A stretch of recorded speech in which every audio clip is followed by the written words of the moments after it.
This week on the Big Thunder Podcast, a controversial new restaurant opened at Disney after making some changes to its menu. Was it enough to sweeten the deal, or will it leave a bad taste in your mouth? Plus, a popular festival is returning to Epcot. We'll tell you when you can make your vacation a bit more colorful. All that and much, much more. Buckle up. Here's your hosts, Bo and Abby. Before we really get into the roundup, the news of the day, full disclosure, it is 5:28 in the morning. It's been a wild weekend. There was no time to record this podcast, so we're doing it Monday morning. Bright and early. Bright and early. Abby, would you consider yourself to be a morning person? Absolutely not. Whatever the opposite of morning person is. Well, that's night person.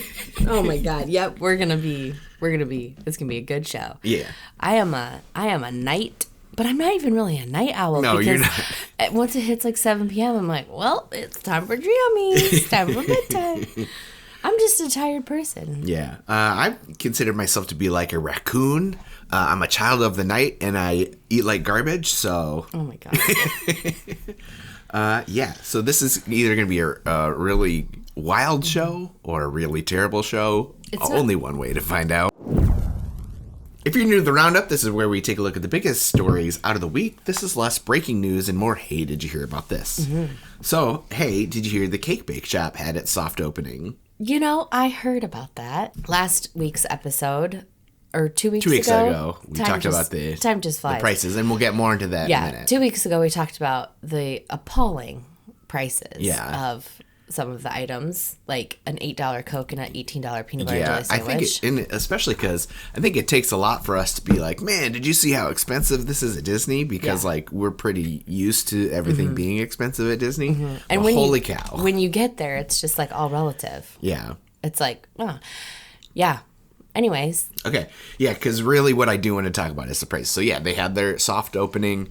It sounds like right now it's just they're doing like walk-ins. I don't know if you can like book it in the app yet. Earlier in the week, before they had their soft opening, they did update the menu. Like probably the day before, people saw that the new prices had been posted outside. The day before they opened? The day before their soft opening. Okay. A few items, mostly the cake slices, they went up by like 99 cents. There were a small amount of items went up in price by a small amount. Okay. But most of the items went down by several dollars. Okay. And you're saying they cut dollars in places, but then added like 99 cents to cakes. Yeah. Okay. I'm sure it was something where they took a look at it and was like, how much does it actually cost to make this? You know, where did we maybe get a little greedy? Yeah. Where did we... Bar Rescue, was that the show? Bar Rescue is a show we watched. We learned from Bar Rescue that a lot of times in the menu, the things that are like highlighted or like have that special box are really just the things that they're going to make the most money on, and has nothing to do with the fact the quality or the specialty or that it's really of the popular. Item. Yeah. So I don't want to go over the entire menu. I just want to run down some of the things we had talked about on the previous episode. And give you the new price update on them. Okay. And a lot of this is the kids' menu because that's where I thought it was the most disturbing. Yeah. Bananas. A banana alone was probably like $12. So the kids' bacon and eggs went from $18 to $13. Which is still a lot. Yeah. The all-butter croissant went from $12 to $6. Good, as it should. Honestly, it needs to go more because, again, I'm pretty sure one...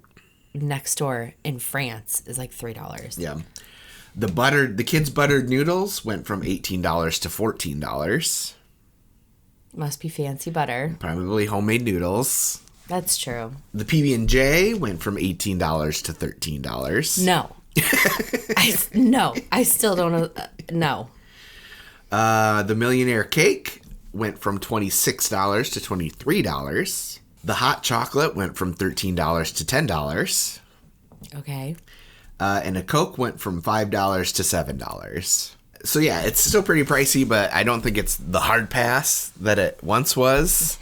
It goes from $18 for a peanut butter jelly sandwich, how dare you, to $13 to a peanut butter jelly sandwich, and goes, what a deal. Well, it's not what a deal. It's just, we've seen the interior now, and it looks beautiful. Yeah, it does look gorgeous. It does look very upscale and high-end, and still probably too fancy for us. But I would love to go. I would love to go there and play pretend. Yeah. I don't think it's like previously. I think if we would have seen people coming in and out, we'd have been like, who are these people? Yeah. What do you do for a living? I don't know that emotional support Mickey with his various stains should maybe visit, but. Yeah. It's a very fancy establishment. Yeah. It's not as gross as it once was with its pricing. Yeah.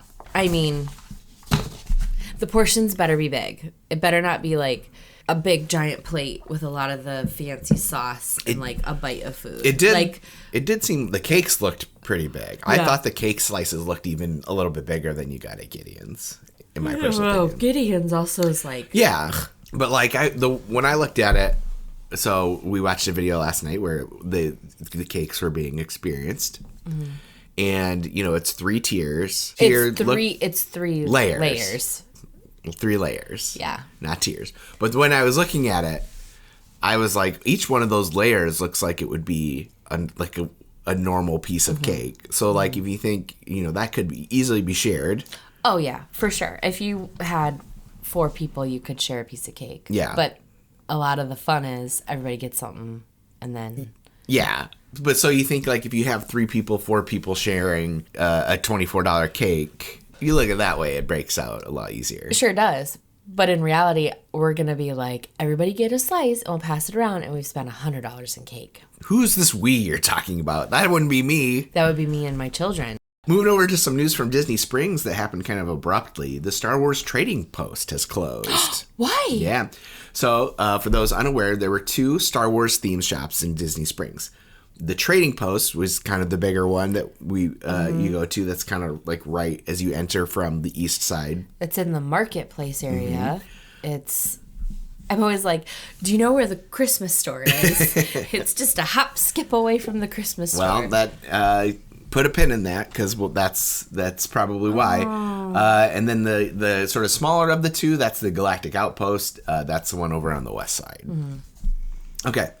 All the shop's signage has been removed from the building. There were signs in the windows to inform guests that the store is currently closed, and it directs them over to Once Upon a Toy for galactic supplies. So it's being reported that this space will be home to the Santa Claus meet and greet for this holiday season. Previously, it had been in the toy store. Once Upon a Toy. Yeah, Once Upon a Toy is where you could meet Santa. Yeah. Now it's going to be in what was the Trading Post. Now... Is this temporary or is it permanent? Because they took all the signage and stuff down, it kind of feels like it's permanent. But yeah, we'll see after the holiday season if it returns to being the That's really interesting. Because like Once Upon a Toy having Santa, because we've been to Disney Springs 3 times now. During the holiday season? Yeah. And it was kind of like you have to walk through all these toys. Yeah. And then you get to Santa. Yeah. Which is smart on Disney and annoying for the parents. Yeah. But so it's weird that they would move Santa to his own to his own, like, I'm guessing workshop or whatever. Probably, yeah. Interesting. And I mean, maybe they thought people weren't going in the toy shop to shop. Or they were like, it was too crowded. But I never quite understand. So you have World of Disney, which is like their giant Disney store. Yeah. And then, like, very close is the toy, Once Upon a Toy. But when we went in, and I guess the time that we really went in and, like, looked through all of it was around the time that we don't speak of. And, sure. And so it was very much like a copy-paste. And also it was like they didn't have a whole lot in there. Yeah. The times of 2020. It was 2021, though. But, yeah. Okay. I just want the folks to know that we weren't there during 2020. Okay. Not that, no judgment if you were. You can cut this out. But when we went and looked in Once Upon a Toy, when we were there in December of 2021, November 2021, it was like bare bones. Yeah. There wasn't a lot in there. So we'll see what the fate is of the Trading Post, if it comes back or not. That's sad. Yeah. I don't know why I'm so emotionally... I was going to say, you don't like Star Wars. But I loved that little store, and also there were things in there I always wanted to buy. Yeah. And you never let me. Well, there are a lot of very cool, expensive things, and how are you going to get them back in my plane? It was shirts. Oh, it was shirts? Our anniversary trip. Oh, that. And I wanted us to get his and hers. The $80 Spirit jerseys. Yeah. So I wanted to spend $175 on shirts that I will wear one time. Yeah. Is it clicking? Are you remembering why we didn't? It's quite rude. Okay. The thing I always wanted from there was the $80 R2D2 popcorn bucket. That was the other thing. But it was metal. And it was like 12 pounds. Yeah. And that's too heavy for popcorn night. And you don't like popcorn. I thought it was too heavy for get it back on the plane. Like it'd make our suitcase too heavy. I just don't think we have a cupboard. It would have to sit out in your office. Probably. Well, you know what? It's not Christmas time. It's spooky season time. So let's talk about some monsters. Okay. So previously, Epic Universe had announced that guests would be able to meet Frankenstein's monster, the Bride of Frankenstein, the Wolfman, the Invisible Man, Dracula, and Igor. However, at a panel at New York Comic Con, they revealed that you will also be able to meet the Phantom of the Opera and the creature from the Black Lagoon. That's cool. The Phantom of the Opera feels a little bit, one of these things is not like the other. So, well, the Phantom of the Opera is one of their earliest monster movies. I think it might even have been a silent film. I wouldn't have considered him a monster. Yeah, he's a phantom. Just a tortured. I don't understand. In an opera. He's disfigured. Okay. That's why he wears the mask. And he abducts that lady. That doesn't make... And the chandelier falls. That doesn't make you a monster. I mean, don't abduct people. I was going to say, apparently we're pro-abducting women on this show. My God, no. Just the face disfigured face is what I meant. I'm all for more monsters and being able to meet them. It's cool that you can meet the Wolfman. You can find out if he's got nards. Wow. Shout out to those who get that reference. Wow. But if the people want to check out the Cake Bake Shop on the Disney BoardWalk, the Monsters at Epic Universe, the Epcot Festival of the Arts that we'll talk about here in a moment, or experience any other magical Disney or Universal adventure, they should contact Minnie Vacay. Here on Big Thunder Podcast, we like to keep things as real and authentic as possible. And one hard truth is that for as amazing and magical as a trip to Disney or Universal can be, planning one can be a little intimidating and sometimes even frustrating. What are the best parks for my family? What are the best places to stay for my budget? Do I really need to wake up at 4 a.m. 2 months before my trip to book dinner reservations? It can definitely be a lot. But that's where Minnie Vacay can help you. We are certified Disney and Universal travel planners who specialize in taking the hard stuff off of your plate. We love waking up at 4 a.m. for Disney stuff. And not only are our services completely free to you, but when you book a vacation package with us, we'll send you a $25 gift card. Minnie Vacay is a part of Gateway to Magic Travel, an authorized Disney vacation planner and Disney earmarked agency. Check us out on social media. We're on Facebook and Instagram to get the ball rolling on your next magical adventure, or you can also see all of our information at minnievacay.com.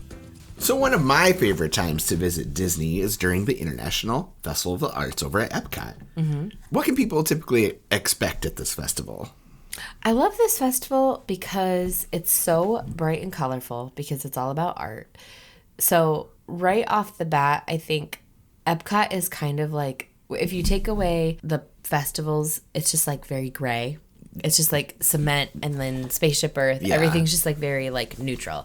And so when it's Festival of the Arts time with all of their decoration that they do, and then also just the artists that they have, it's just like so alive and colorful. And really that's like the focus of it, is that during the Festival of the Arts, they really bring art to life in a lot of different forms. So they have people that are drawing on the sidewalks, and they make like these amazing, it's like 3D like interactive like sidewalk chalk things that you can like pose with. Photo ops. There's tons of photo ops. There's like different movie scenes you can step in. There's people like painting and creating where you can watch them do it. And then all around World Showcase, there's different artists with booths of their art, like how they've either contributed to Disney work or they're making different scenes or characters about Disney. There's tons of music. There's different food. So like all the different ways that you think art's created through all your different senses, it's like that, and it's like an explosion of that. Yep. And they also have the Disney on Broadway shows you can go to. Oh yeah, there's that too. We never Yeah. Where they have the Broadway performers come sing their songs. When we were there, they had Frozen. Mm-hmm. We talked about going. Why didn't we? Just think we ran out of time. Okay. Yeah. That's really, that's the key. Yeah. It's time management. Yeah. We lost a little of our Epcot day because I got sick and we had to go back to Magic Kingdom and do the things we didn't get to do. Right. We had to leave Epcot to go back to Magic Kingdom to ride the carousel. And the teacups. And the teacups. And the Dumbo ride. The things all the heavy hitters. The things we promised the girls we would do, but we didn't do because I got sick. It was a fun day. It was truly one of my favorite parts of that day was being able to ride the monorail from Epcot to Magic Kingdom to Epcot. There you go. I never got to do that because we've never been park hoppers. Yeah. Do you know what the best part of the Festival of the Arts is, though? It's not that Figment's everywhere. Do you have a beef with Figment, apparently? No, it's just he's everywhere. Well, I think that's perfectly fine. Okay, what's the best part? The best part is you don't need to buy a special ticket to enjoy the Festival of the Arts. You don't, and I do love that. I do feel like for all of those times where you're like $18 peanut butter jelly sandwiches, get in a whole festival experience. Yeah, even those Broadway shows. Yeah. Included with your ticket. Yep, that's fun. Well, they announced the dates for this year's Festival of the Arts that runs from January 17th to February 24th. Do you feel that's shorter than normal? That's really short. Well, but they're starting to do that because one of the comment cards that they have been getting is that Epcot is never just Epcot. It's always a festival going on. Yeah. But I kind of like that because it's like, it really makes it feel like, I mean, if you go to Epcot during Festival of the Arts or if you go during Food and Wine, it makes it feel like a totally different park experience. Yeah. Anyway, that is what Festival of the Arts is all about, Charlie Brown. Perfect. I'm leaving that in. Thanks for watching. If you're like us and you love Disney and Universal, make sure to check out the Big Thunder podcast, the wildest podcast in the wilderness. There's new episodes every week, and we're always playing fun but ultimately stupid games. We'll see you next time. And enjoy the ride.